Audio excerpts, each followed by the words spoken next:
some stories don't just leave you speechless, they touch the deepest corners of your heart.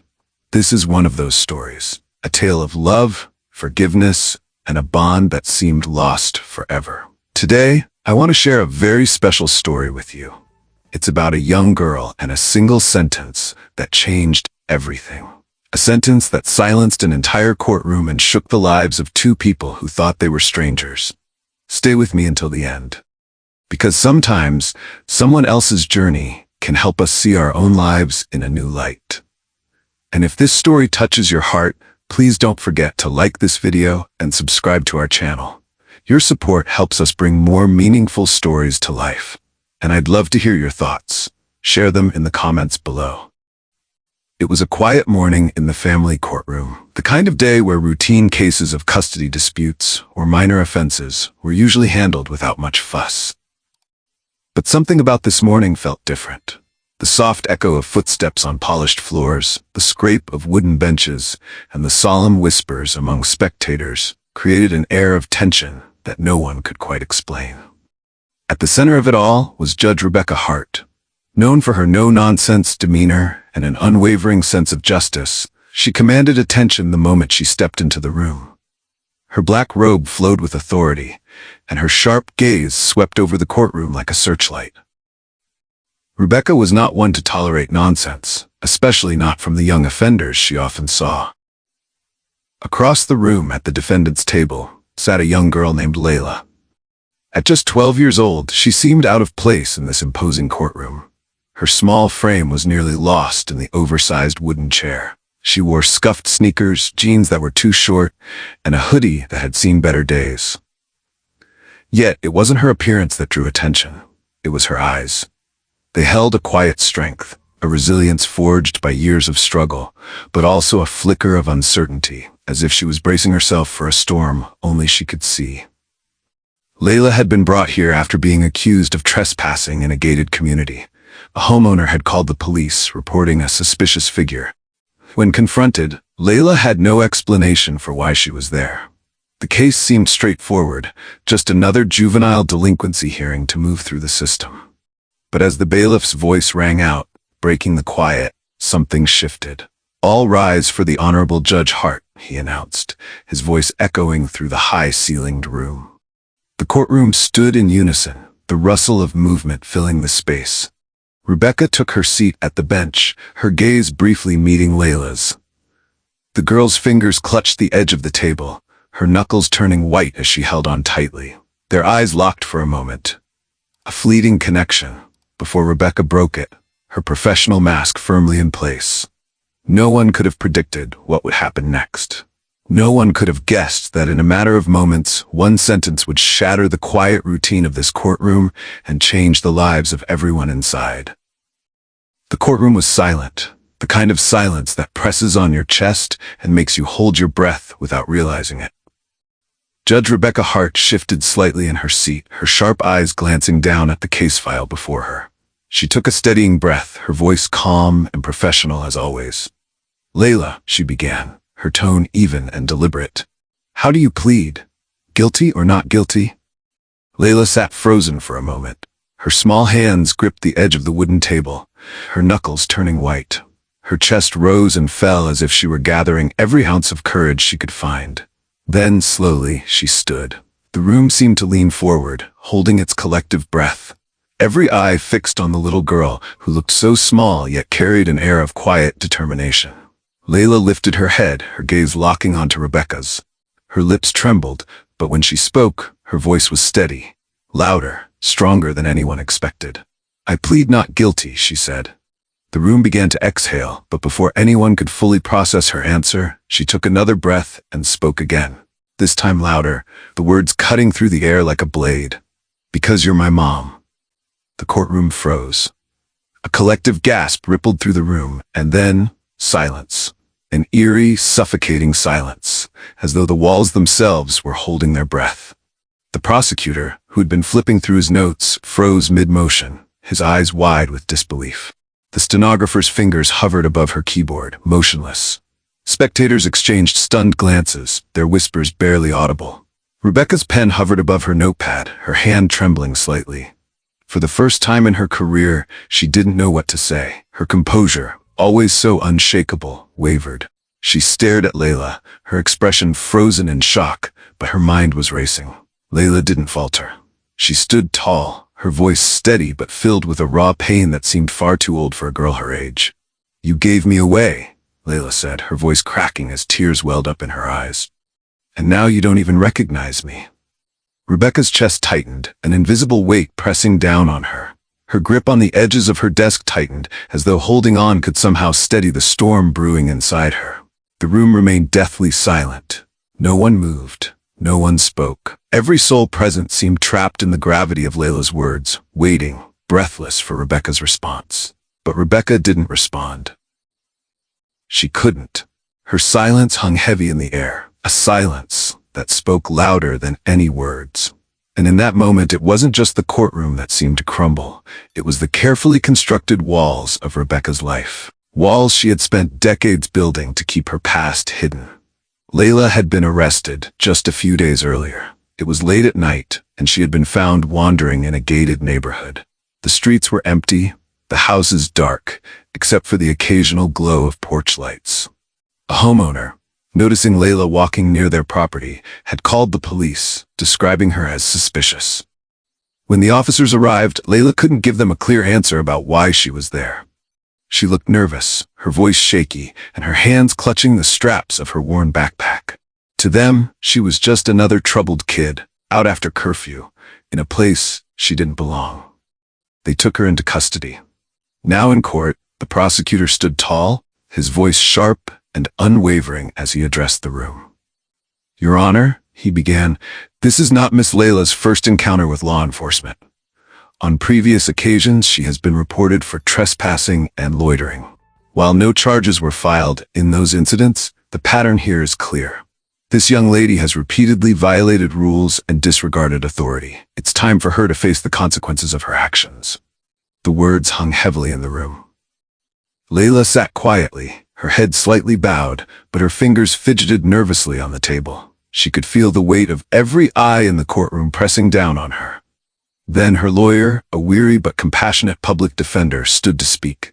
His voice was calm but firm, carrying a tone of quiet defiance. "Your Honor," he began, "it's true that my client was in a neighborhood where she technically shouldn't have been, but we must consider the context. Lila is a 12-year-old girl with no stable home, no family to guide her, and no resources to support her. She wasn't there to cause harm. She was there because she had nowhere else to go." He paused, glancing briefly at Lila, as if willing her to find strength in his words. "Your Honor, what this young lady needs is not punishment. What she needs is understanding. She needs support, not a record that will follow her for the rest of her life. I ask the court to take these circumstances into account and consider her unique challenges before passing judgment." The courtroom buzzed softly as spectators murmured among themselves.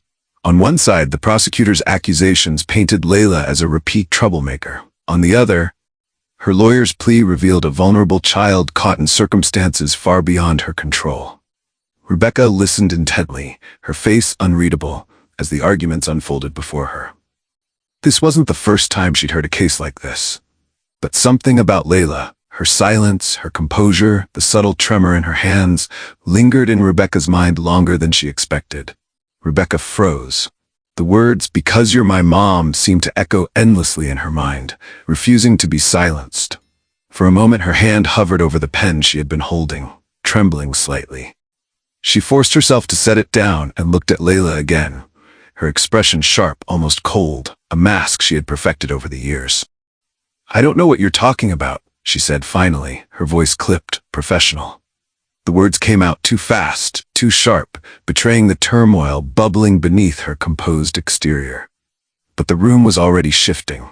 A murmur rippled through the crowd, soft at first, like a wave building momentum. The reporters seated at the back of the courtroom began scribbling furiously, some even whispering into their phones. One leaned over to his colleague and muttered, "Did she just deny it?" This could be big.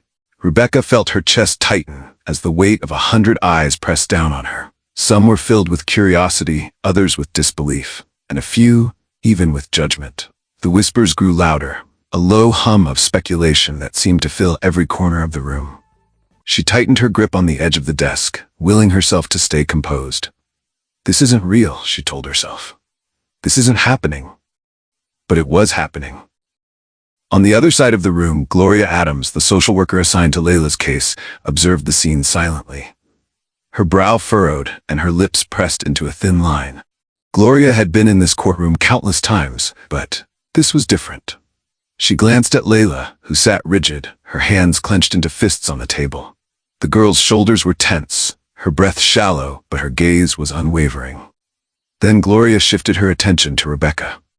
For a fleeting moment, she thought she saw something in the judge's eyes. A flicker of fear, quickly buried under her usual stoicism. Gloria's heart ached. She had seen too many children crushed by the system, by the adults who were supposed to protect them.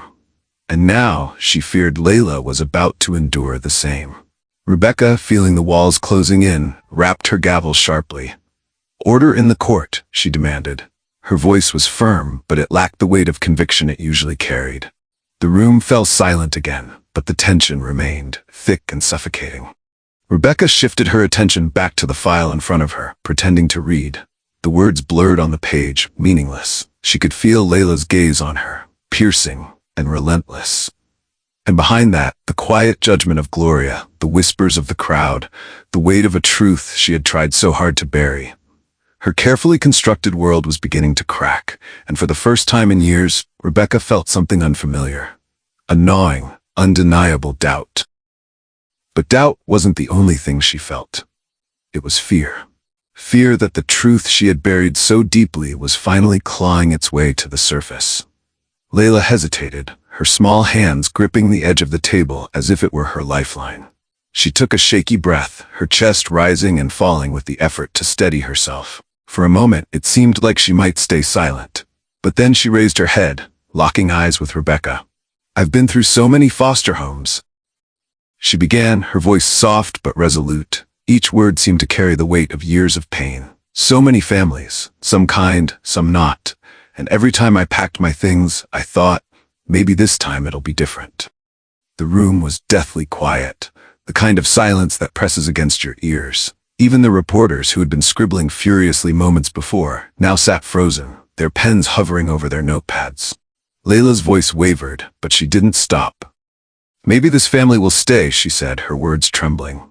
"Or maybe my real mom will finally come for me." She paused, her breath catching. Her hands gripped the table harder, her knuckles white, as though holding on could somehow keep her voice steady. "But you didn't come, did you?" she said, louder this time. Her eyes burned with tears she refused to let fall. "You never came. You didn't even try to find me." The words hung in the air, sharp and unyielding. The murmurs that had filled the room earlier were gone. Now there was only silence, thick, suffocating, and inescapable. Rebecca sat perfectly still, her hand resting on the file in front of her, as if touching the paper could anchor her.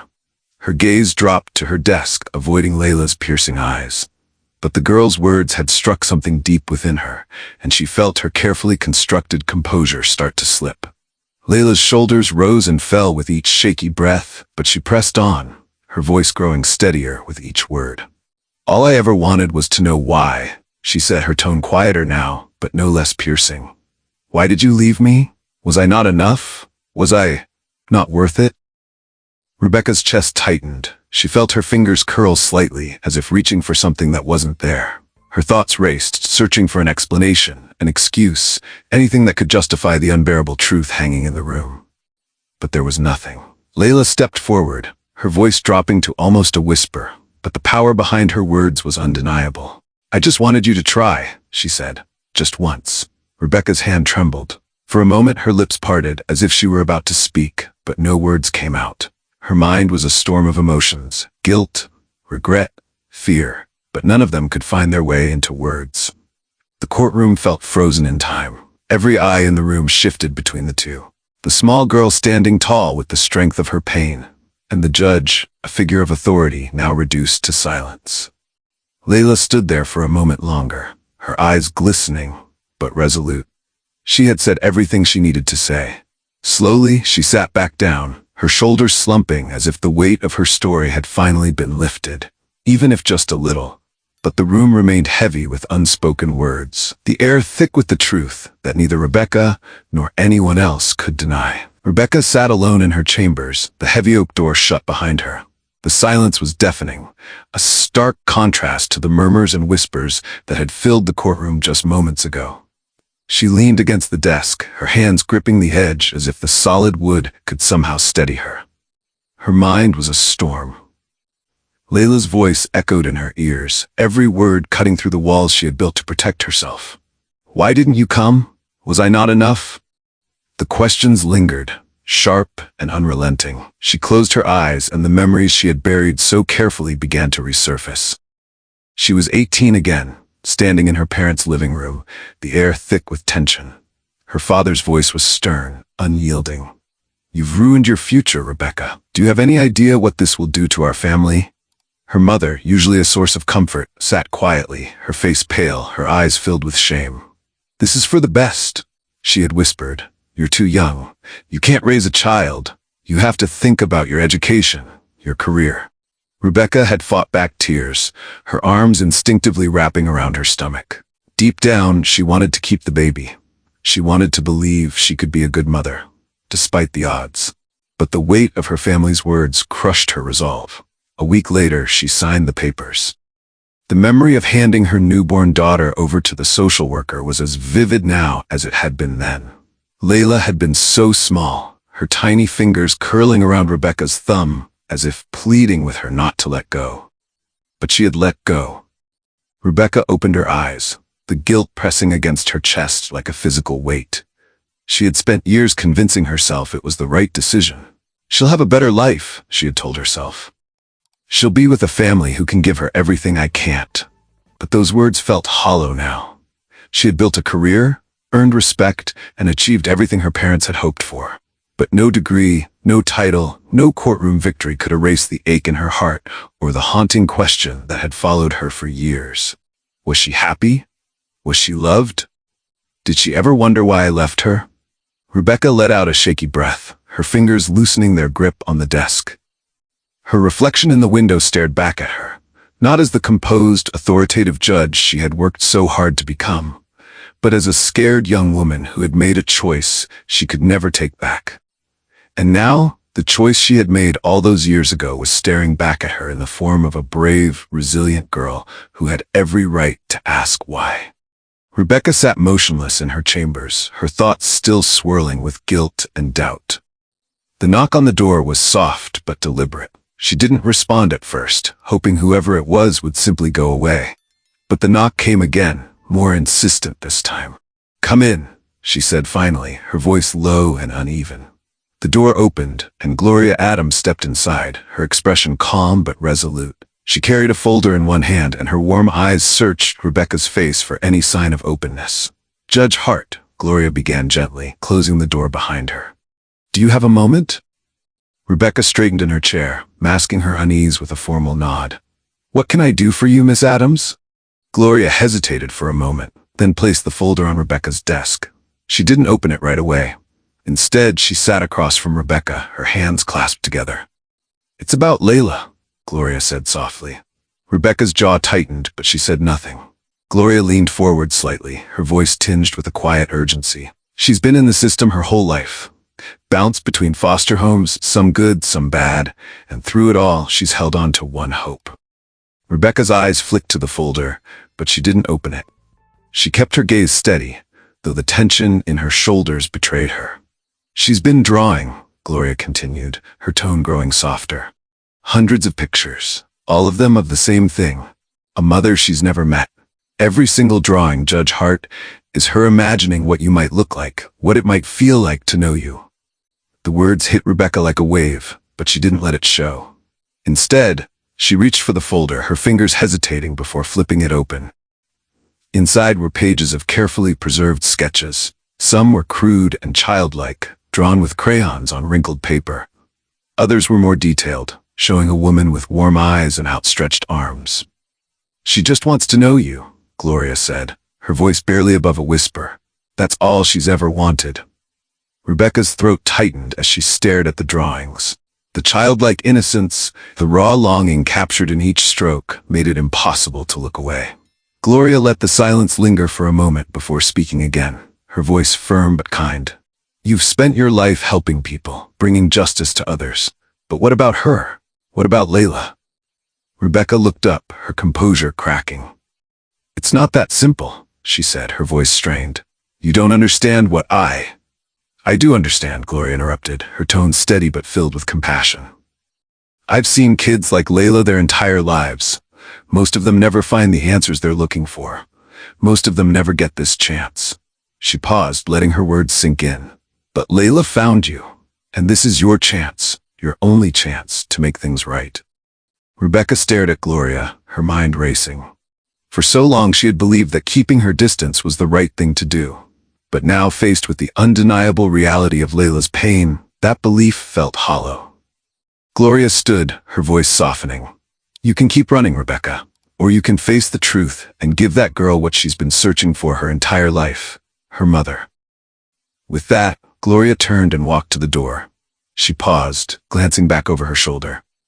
She's waiting, Judge Hart, but she won't wait forever. The door closed behind her, leaving Rebecca alone once more. Her eyes fell back to the drawings, the edges of her vision blurred by tears she refused to let fall. Rebecca sat in silence, the weight of Gloria's words pressing down on her like a heavy blanket. Her gaze remained fixed on the drawings scattered across her desk. Each line, each stroke, spoke of a child's longing, of hope that had refused to die even after years of rejection. She reached out, her fingers brushing against one of the sketches, a simple image of a woman holding a child. The woman's face was soft, kind, drawn with the innocence of a child's imagination. Rebecca's chest tightened as she realized what Lila had seen in her mind. A mother who cared, who loved, who would never let go. But that wasn't who Rebecca had been. The thought pierced through her like a blade. She had spent years telling herself that letting Lila go was the best decision, that it would give her daughter a better life. Yet here Lila was, standing in front of her, still searching, still asking for answers. Rebecca had been too afraid to give. Her hands trembled as she picked up another drawing, this one messier, almost frantic, as if Lila had drawn it in a moment of desperation. The image of a faceless woman stared back at her, and Rebecca's breath caught in her throat. She doesn't even know what I look like, Rebecca thought, the realization hitting her like a tidal wave. For so long she had hidden behind her robe, her authority, her carefully crafted persona. She had told herself that her work, delivering justice, helping others, was enough to atone for the past. But as she looked at Lila's drawings, she knew it wasn't. Justice wasn't enough. Work wasn't enough. Lila needed her. Rebecca leaned back in her chair, closing her eyes as tears welled up. Images of the past flooded her mind. The tiny fingers that had curled around her thumb the day Lila was born, the sound of her cries as she was handed to the social worker. She had buried those memories so deep, hoping they would fade. But they hadn't. And now, those same hands, those same cries, were reaching for her again. This time, Rebecca realized she couldn't turn away. Gloria's words echoed in her mind. This is your chance, your only chance to make things right. Rebecca wiped at her eyes, her resolve hardening. She had spent years running, hiding, convincing herself that it was too late to fix what she had broken. But as she looked at the drawings one last time, she knew the truth. It wasn't too late. She stood, her movements slow but deliberate. For the first time in years, she felt the walls she had built around herself begin to crumble, leaving behind something raw and real. She picked up the folder of drawings and clutched it tightly. It was more than just paper and ink. It was a lifeline, a bridge to the daughter she had abandoned but could still find. Taking a deep breath, Rebecca opened the door to her chambers. The hallway stretched out before her, quiet and endless, but she didn't hesitate. With each step, she felt her fear give way to something else, something stronger. Responsibility, hope, and maybe, just maybe, redemption. The tension in the courtroom was unbearable, a silence so thick it seemed to press down on everyone in the room. Lila sat at the defendant's table, her small frame rigid, her hands clenched tightly on the edge of the table. Her gaze was fixed on Rebecca, unwavering and filled with a mixture of pain and determination. Rebecca sat at the bench, her eyes on the file in front of her, though the words blurred into meaningless shapes. She tried to steady her breath, but Lila's voice from the previous hearing echoed in her mind, cutting through her defenses like a blade. The scraping sound of Lila's chair as she stood sliced through the silence. Every head in the courtroom turned toward her, the room suddenly electric with anticipation. "If you don't want me," Lila began, her voice trembling but audible, "then just say it. Right here. Right now." A murmur rippled through the audience, quickly stifled as Lila took a step forward. Her hands trembled slightly, but her voice grew stronger with each word. "But if you ever thought about me, if you ever wondered about me, why didn't you come? Why didn't you try to find me?" Her words hit like a thunderclap, reverberating through the room. Even the reporters at the back, their pens poised over notepads, paused, as if the weight of Lila's pain had frozen them in place. Rebecca's head snapped up. For the first time, her eyes met Lila's, and she saw the raw, unfiltered emotion staring back at her. She gripped the arms of her chair, her knuckles turning white, but she didn't speak. Lila's voice cracked, but she pressed on, her tears threatening to spill but never falling. "You had a choice," she said, louder now, her tone sharper, "and you chose to leave me behind. Do you have any idea what that feels like? To wonder every single day if I was the problem? If I wasn't good enough for you to stay?" A gasp escaped from someone in the audience, quickly hushed, but it was enough to amplify the gravity of Lila's words. Rebecca's breath hitched. She wanted to speak, to say something, anything, to deny what Lila was saying, but no words came. Every excuse she'd rehearsed in her mind felt hollow and meaningless. The room remained deathly quiet as Lila continued, her voice softer now but no less piercing. "I just want the truth," she said, her gaze locked on Rebecca. "Because I can't keep wondering anymore. I need to know why." The air in the courtroom felt heavy, charged with the weight of unspoken truths. Rebecca's composure faltered, her mask of authority cracking under the intensity of Lila's plea. She looked at the girl standing before her, so small yet so unyielding, and felt her walls crumbling. In the gallery, Gloria watched silently, her hands clasped tightly together. She could see Rebecca's struggle, the war being waged inside her, and she silently willed the judge to say something, to finally step forward and face the truth. Lila's final words broke the silence like a hammer shattering glass. "I'm standing here asking you for the truth. Don't let me walk away with nothing again." Rebecca's throat tightened, and for a moment she thought she might break. But she stayed silent, her hands gripping the arms of her chair as the courtroom waited, breathless, for her response. The courtroom was frozen in silence, every gaze fixed on Rebecca. The air felt thick, heavy with anticipation. Rebecca sat motionless at the bench, her hands gripping the arms of her chair as if holding on for support. Lila's words echoed in her mind, relentless and raw. "Do you have any idea what that feels like? If you don't want me, then just say it." Her chest tightened, the weight of decades of guilt and regret pressing down on her like a vice. For a moment, she tried to gather her thoughts, but nothing came. Only the truth remained, undeniable and inescapable. Finally, Rebecca let out a shaky breath and slowly stood. Her usually commanding presence now felt fragile, her shoulders slumped under the weight of what she was about to say. She looked at Lila, her lips trembling, and for the first time, her voice broke. "I was wrong," Rebecca began, her tone low and trembling. "I was so wrong, Lila." Her head dipped slightly, as if the weight of her own words was too much to bear. She gripped the edge of the bench, her knuckles white. "I was scared," she continued, her voice cracking with emotion. "I was just 18. I didn't know how to be a mother. Everyone told me it was the right thing to do, to give you up so you could have a better life." Tears welled in her eyes as she looked directly at Lila, her gaze unguarded, raw. But they were wrong. I was wrong. The courtroom remained utterly silent. Every eye was on Rebecca, but the judgment that had filled the room earlier was gone, replaced by something softer. "I told myself," Rebecca said, her voice trembling, "that staying away was the best thing for you, that you'd be happier without me. But the truth is..." Her voice broke completely, and she paused, swallowing hard. "I was just too scared to face my mistakes. I thought I was protecting you, but I was really just protecting myself." A soft gasp came from someone in the gallery. Reporters lowered their pens, their hands still as they watched the scene unfold.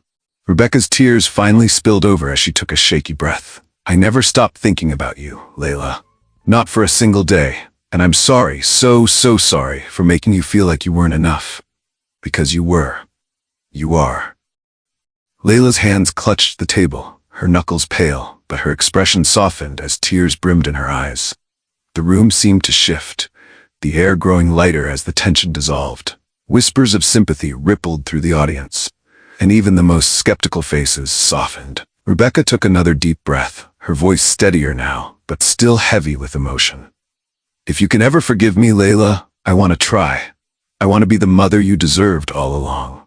The words hung in the air, raw and unfiltered, and for the first time Rebecca let go of the fear that had kept her silent for so long. Lila's lips quivered, but she didn't look away. Slowly, she nodded, tears spilling down her cheeks as she whispered, "I just wanted you to say it." The courtroom erupted in whispers, a wave of emotion sweeping through the crowd. Gloria, seated in the back, smiled softly, her hands clasped tightly as if holding back her own tears. Rebecca's gaze never left Lila's, and for the first time in years, she felt something unfamiliar: hope. The courtroom lights had long dimmed, but the weight of the day lingered as Rebecca stepped into the quiet hallway. Lila walked ahead of her, small and fragile yet holding herself with an unshakable strength. Rebecca hesitated for a moment, then quickened her steps to catch up. "Lila," Rebecca called softly, her voice trembling.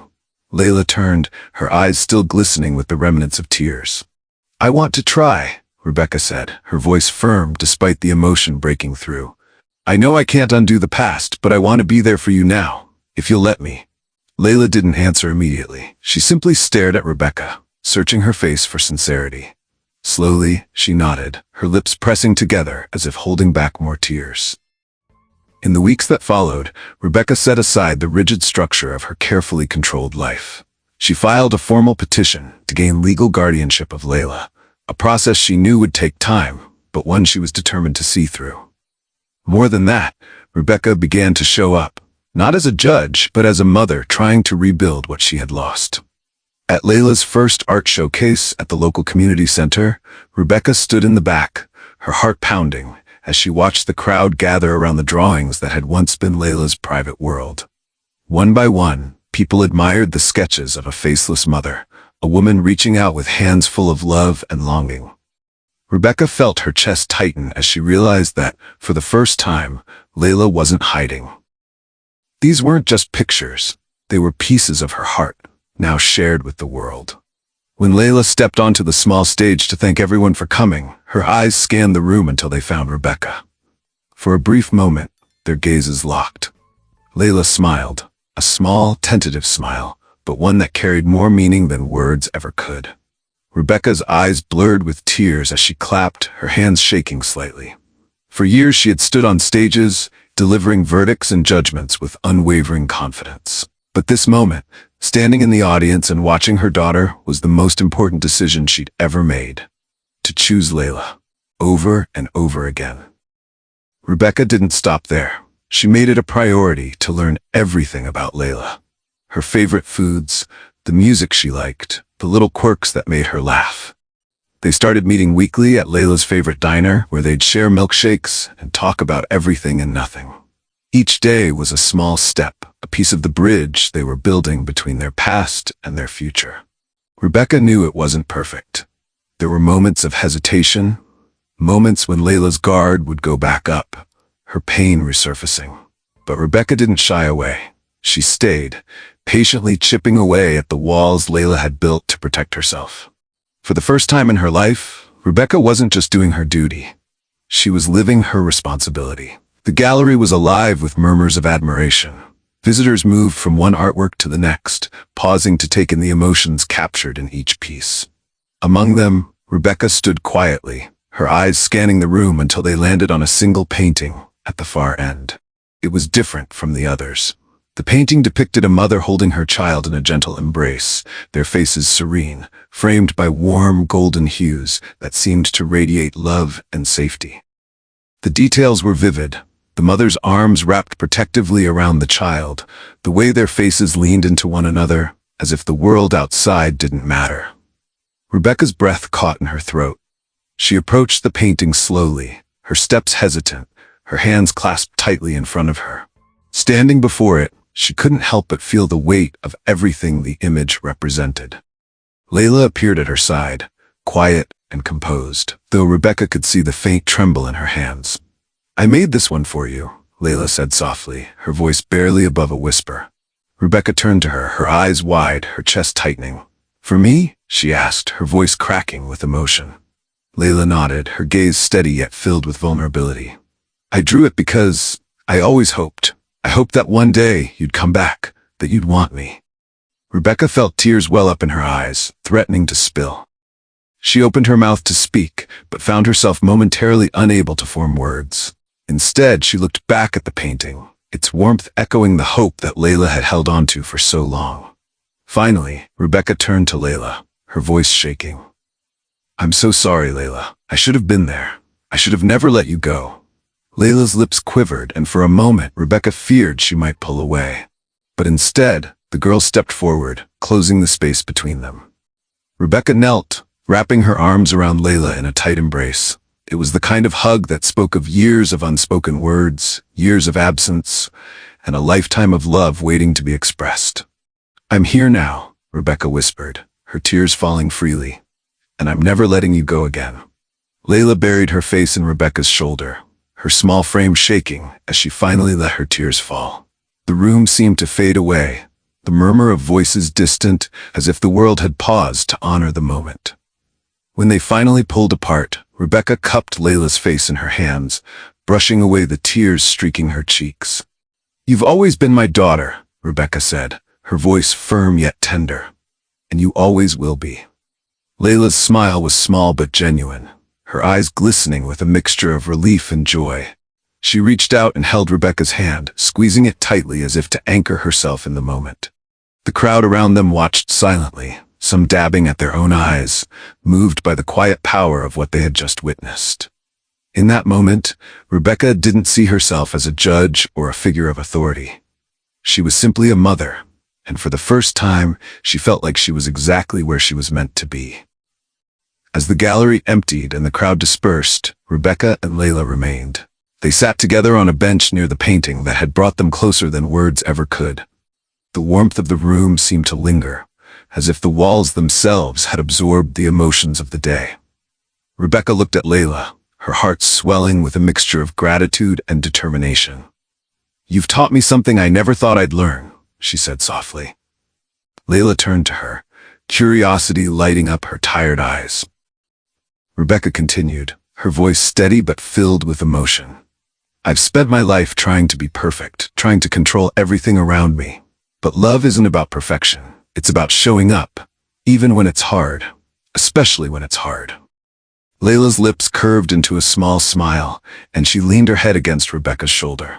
In that quiet moment, surrounded by the echoes of their shared pain and the promise of a new beginning, Rebecca spoke the words that would stay with them both forever.